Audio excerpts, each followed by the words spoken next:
Bonjour à tous. Alors, nous allons vérifier s'il y a eu quelques préoccupations, quelques questions qui ont été posées dans le forum dédié.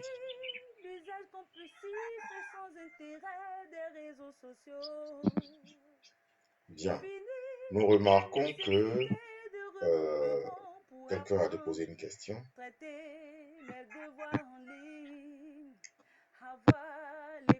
Alors, je vais mettre ça à 0 déjà. Voilà, on se voit que Madame Danyogo a posé une question. Je zoome pour qu'on puisse la lire. Comprendre la habitabilité des atomes et les rayons atomiques R dans un réseau cubique à face centrée. Alors, donc, je pense qu'elle veut savoir les conditions d'habitabilité des sites, des différents sites dans un réseau cubique à face centrée. Donc, nous avons les sites tétraédriques et les sites octaédriques. Et elle veut savoir aussi comment calculer le rayon atomique R, n'est-ce pas, dans un CFC. Ou alors les conditions, n'est-ce pas, du rayon atomique par rapport à l'habitabilité d'un site. En tous les cas, ça fait 3 possibles questions. On va essayer de répondre à tout ça. La question ayant été pertinente, nous allons lui donner une note et c'est ainsi que doivent procéder tous ces condisciples. Quand un de vos condisciples a posé une question très pertinente qui vous intéresse, vous l'évaluez sur une échelle de 0 à 10. Moi, ça me convient. C'est une très belle question, je lui donne 10. Chacun viendra lui donner une note et la moyenne sera sa note de contribution dans le forum.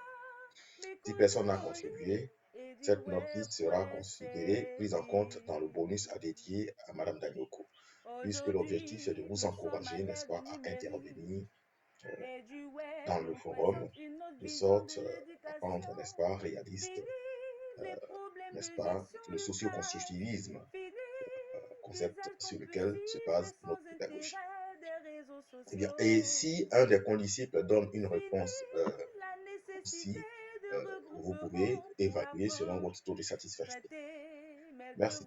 Donc, on va d'abord calculer le rayon atomique, n'est-ce pas, dans un réseau cubique à part centré. Ensuite, on viendra traiter les autres questions. Bien, je prends mon tableau. Alors, qu'est-ce que je fais? Voilà. Je vais dessiner avec un stylo noir.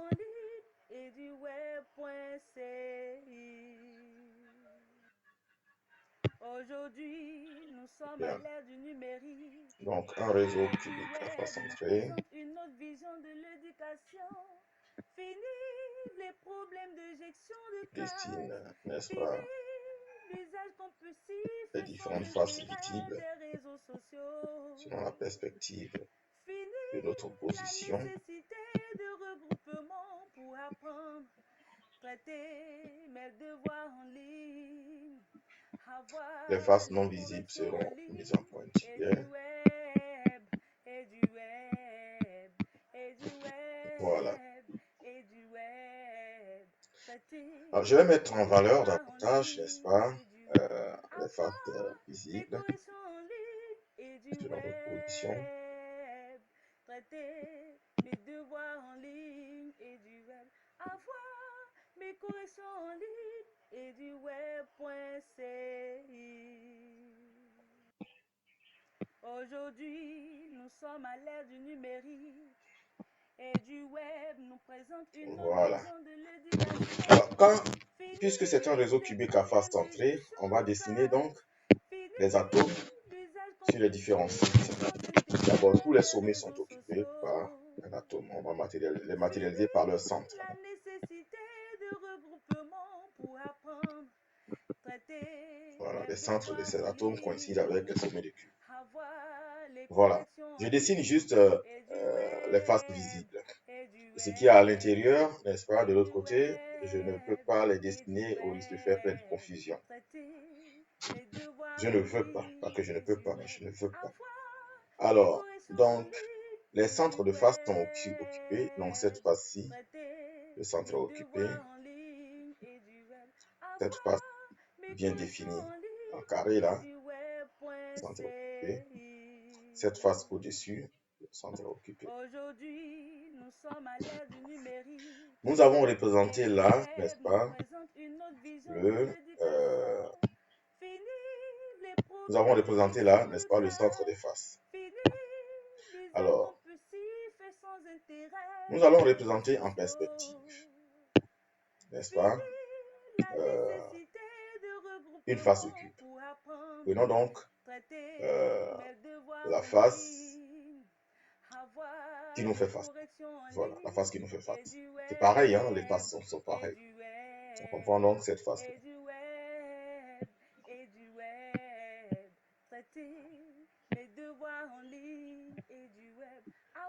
Voilà. Je vais gommer l'imperfection des traits. Et on va tracer, n'est-ce pas, la diagonale. Une diagonale, pardon, de la face. Nous allons donc y positionner nos atomes. Les centres d'abord. Les problèmes de gestion de classe. Fini l'usage compulsif et sans intérêt des réseaux sociaux. Voilà. Et je tiens à préciser que cette face-là, voilà, que nous sommes en train de dessiner. Alors, une fois on a dessiné donc les centres, on va chercher, les atomes sont cotangents hein, sur la face. Et donc, on va dessiner donc les différents atomes entièrement.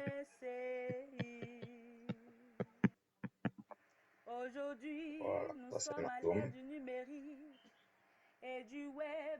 C'est un autre atome. On avait représenté juste les centres.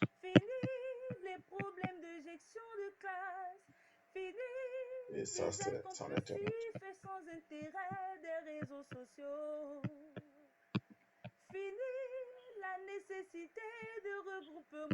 Voilà.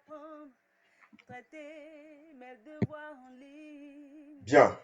Donc, voici donc les trois atomes sur une face. On va calculer R. Je trace ma diagonale là, le clair. On va calculer R. Alors, nous savons que nous avons ici 1R, 2R, 3R, 4R. Ce qui veut dire que D égale à 4R. Madame Danyogo a noté grand R, n'est-ce pas, ce rayon-là. Et nous avons ici un angle droit, puisque c'est un carré, n'est-ce pas? On va donc appliquer Pythagore pour savoir la longueur, la valeur de la diagonale. Donc, D, Pythagore dit quoi? D carré.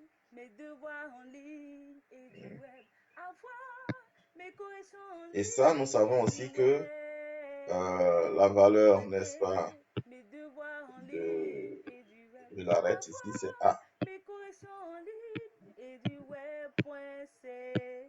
Ah, le paramètre de maille. Donc, on a D carré égale à A carré plus A carré qui est égal à 2A carré. N'est-ce pas? Alors, ce qui donne D égale à A racine de 2. Nous avons bien ça. Donc D égale à A racine de 2. D étant égal à A racine de 2, en considérant ça, D égale aussi à 4R, ça donne quoi? Ça donne donc A racine de 2 égale à 4R, ce qui donne R égale à A racine de 2 sur 4. Donc voilà, donc nous avons déjà là la valeur de R. Je pense qu'il répond à un aspect de la question de Madame Dagno. Dans la prochaine vidéo, nous allons calculer, n'est-ce pas, les conditions d'habitabilité dans le site octaédrique et tétraédrique. Merci, au revoir.